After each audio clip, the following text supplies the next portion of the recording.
We move through life wearing labels: mother, partner, leader, artist. These labels help us navigate our roles and responsibilities, giving us a sense of identity and purpose. They help us navigate, but what happens when we strip them away? When we remove these labels, who are we at our core? When the job title fades, the children grow, or relationships shift, who remains? What is left when the external markers of our identity are no longer there?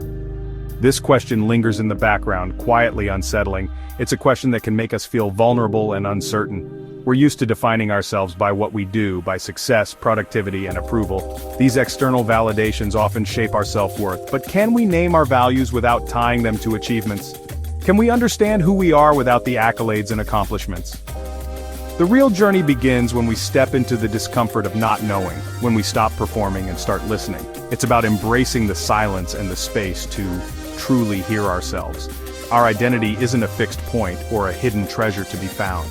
It's not something static or unchanging. It's something we create day by day through our choices and our courage. Every decision, every action, shapes who we are becoming. The stories we tell ourselves about who we're supposed to be are powerful, but are they really ours?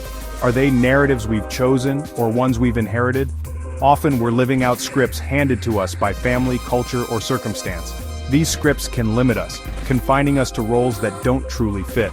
The shift comes when we get brave enough to ask, who am I when I'm not trying to please or prove, when we let go of the need for external validation? What if our identity is a work in progress, not a finished product? What if it's something we continuously shape and redefine?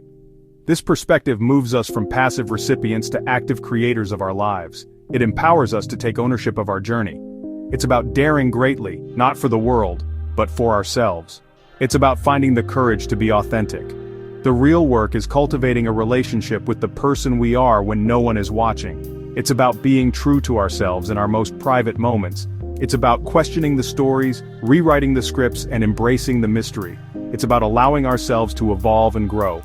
Our identity is not a problem to solve, but a mystery to live. It's an ongoing journey of discovery. So let's begin by asking, who am I really? And let's be open to whatever answers we might find. We talk about finding ourselves, as if our true self is a fixed entity waiting to be discovered. We imagine it as a hidden treasure, buried deep within, just waiting for the right moment to be unearthed. But neuroscience tells a different story. Our brains are not static. They're plastic, constantly rewiring in response to experience. This means that every interaction, every new piece of information, and every challenge we face can reshape our neural pathways. Every new thought, every learned skill, subtly reshapes who we are. The brain's adaptability is a testament to our potential for growth and change. The self isn't a noun, it's a verb, a process of becoming. We are always in the act of becoming something new, something more. Yesterday's bravery or compassion must be chosen again today. Each day presents a new opportunity to redefine ourselves through our actions and choices. There's no final version of you, just the ongoing practice of showing up.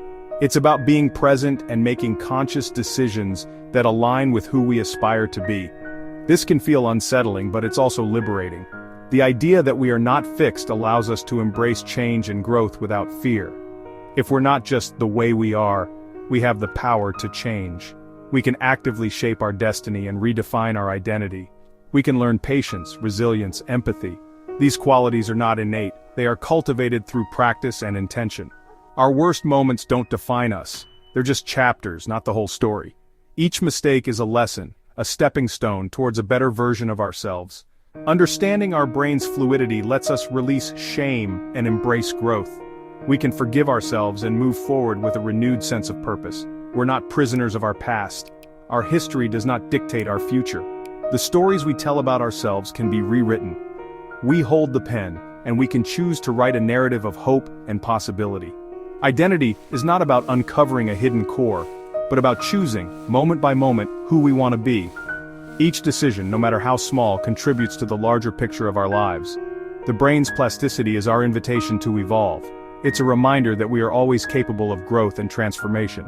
We can let go of certainty and embrace the freedom to grow. The unknown is not something to fear, but something to welcome. The self is always in motion. Like a river, we are constantly flowing, changing, and evolving. Our greatest freedom lies in this uncertainty. It is in the unknown that we find our true potential. We can start writing new chapters, right now. The future is a blank page, and we have the power to fill it with our dreams and aspirations. Our identity is built from within, shaped and reshaped over time by the forces that move beneath the surface of our daily lives. At the core, three powerful elements, mind, emotion, and perception, work together to form the foundation of who we are. The mind is our storyteller, weaving experiences into a narrative about who we are. It's constantly interpreting, analyzing, and making sense of the world, even when we're not aware of it. Often it runs on autopilot, repeating old scripts we've never questioned, replaying memories and assumptions that may no longer serve us. Emotions are not interruptions, they're data, offering insight into our needs and fears. They are signals, guiding us toward what matters most. Feeling shame signals a fear of disconnection. Belonging signals safety. Every emotion, even the uncomfortable ones, has a message to deliver. Suppressing emotions cuts us off from self-knowledge. When we ignore or numb our feelings, we lose touch with our inner compass. Learning to feel and get curious about our emotions is essential. It's the first step toward understanding ourselves and building resilience. Perception is our lens on the world, coloring every experience. It filters reality, shaping what we notice and how we interpret events. Two people can live the same event, but their perceptions create different realities. Our unique perspectives are shaped by our histories and beliefs. Our beliefs and past experiences shape what we see and how we interpret it. The stories we tell ourselves become the filter for our world. These three, mind, emotion, perception, form a feedback loop. Thoughts trigger emotions, emotions color perception. Perception reinforces thoughts. This cycle can keep us stuck or help us grow. Becoming aware of this loop is transformative. It's the key to breaking free from old patterns and opening up to new possibilities. We can challenge our mind's stories, listen to our emotions, and shift our perception. With practice, we can choose how we respond, not just react. Instead of being shaped unconsciously, we become collaborators in our own creation. We can shape our identity with intention and care. This is where authenticity begins. When we know ourselves, we can show up fully in the world. The real work is noticing the loop and choosing to intervene. It's a daily practice, a commitment to self-awareness and growth. We can rewrite our stories, honor our feelings, and learn to trust our inner wisdom. With each new perspective, we see the world with new eyes, open to wonder and possibility. Identity is not fixed. It's a dynamic interplay, always evolving as we learn, grow, and connect with others. This awareness is the foundation for an authentic life, one that is lived with intention, courage, and compassion. Our first identity blueprints are drawn in the family.